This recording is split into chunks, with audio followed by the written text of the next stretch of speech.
Welcome, welcome one and all.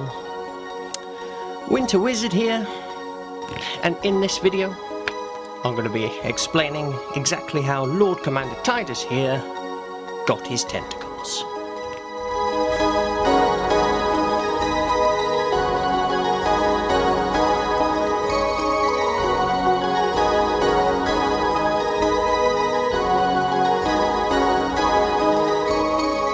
For joining me today, and welcome to another installment of Disgusting Conversions, where in this video I'm going to be showing you and trying to explain exactly how Lord Commander Typhus here got some tentacles. So we've got a model here. This is supposed to be Typhus, Herald of the Plague God, but in my nautical themed Death Guard army, the Drowned Plague, he is known as Lord Commander Typhus. And I recently did a video in this series where I showed you how we, went through the thought process and the practical process itself of how we gave him a trident, as you can see there, instead of the Man Reaper weapon.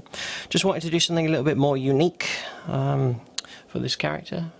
And during the video, the Destroyer Hive fell off, and I tried to glue it back, but it started to get a little bit messy. And I actually realised that maybe I wanted to get away from that. The Destroyer Hive is very much, very signature of the character of Typhus himself, and but this is not Typhus. This is Lord Commander Typhus, second in command only to Gargle Deep, and I wanted to do something more unique with him. So, and I think I've certainly achieved that here.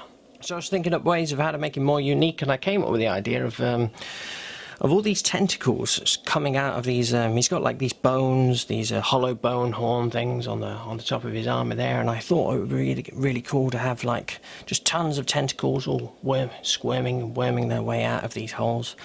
Very reminiscent of perhaps Davy Jones from Pirates of the Caribbean. He's got a big beard of tentacles which are all moving and squirming and manipulating all the time, and I thought that would be really cool to have a similar thing with this character here. So these tentacles are always on the move, and they can come in and out of these all these various gaps and crevices on his armor and his body.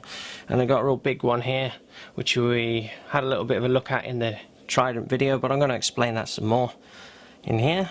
And yeah, so this video is going to be quite brief. I'm just going to be talking you through the process of how we did this little venture of mine. Oh, it's cold and lonely here in Winter Wizard's Frozen Fortress, but it's a lovely rainy day. I've got a nice cup of tea over there, Terran Gold, and I'm joined as always by my friend and co-host, Norwegian Troll, Dimmu here. Just keeps an eye on things for me here in the Frozen Fortress. Couldn't do a video without him.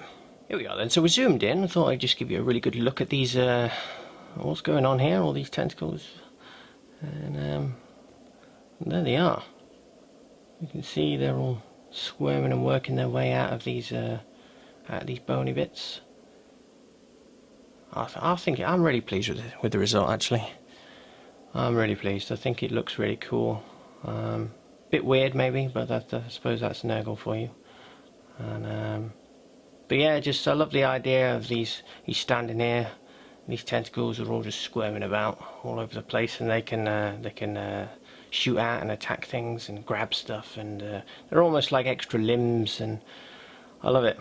I think that's really cool. So there he is. So I'm going to explain how we've done this, and see what you think.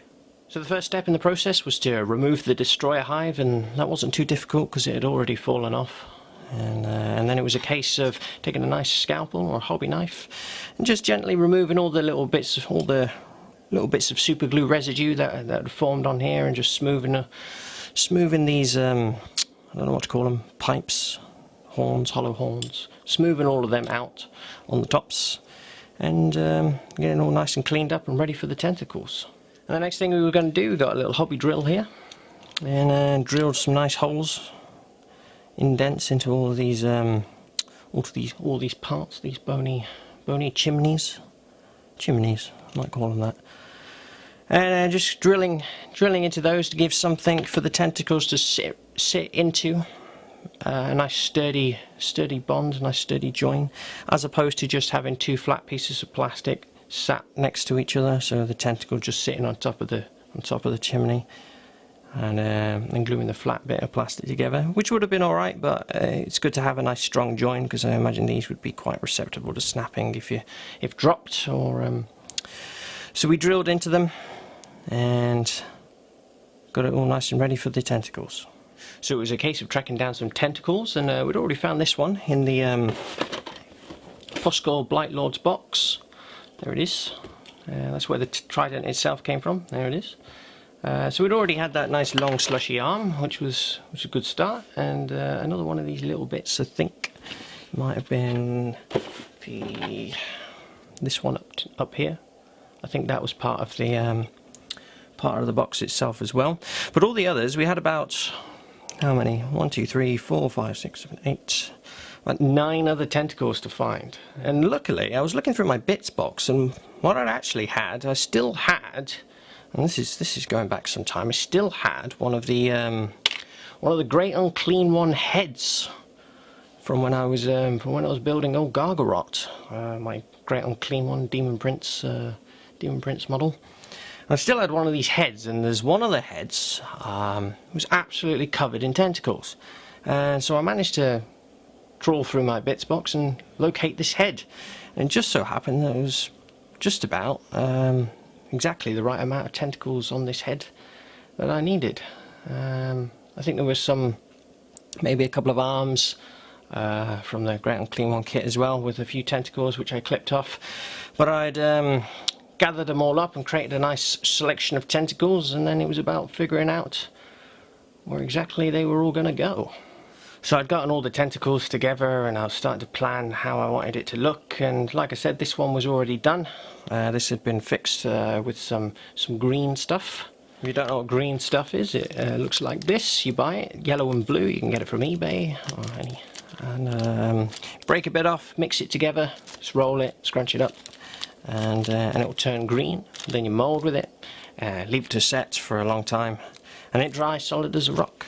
So this tentacle here, managed to glue that round and add a little bit of green stuff just to blend it all together. So this bit on the end here, that's predominantly green stuff, just to help sort of blend it in, fix it in place and mould it into the right spot. But with regards to the rest of the tentacles, it was mostly just a case of taking a hobby knife and a file and just scraping and moulding the scraping away the plastic and getting it a nice sort of to a nice shallow point, slim enough to sit into some of these grooves that we'd already drilled in some of these holes. And it was literally just a case of picking a tentacle, figuring out where I think it would look good, and shaving the plastic down, getting it to sit inside these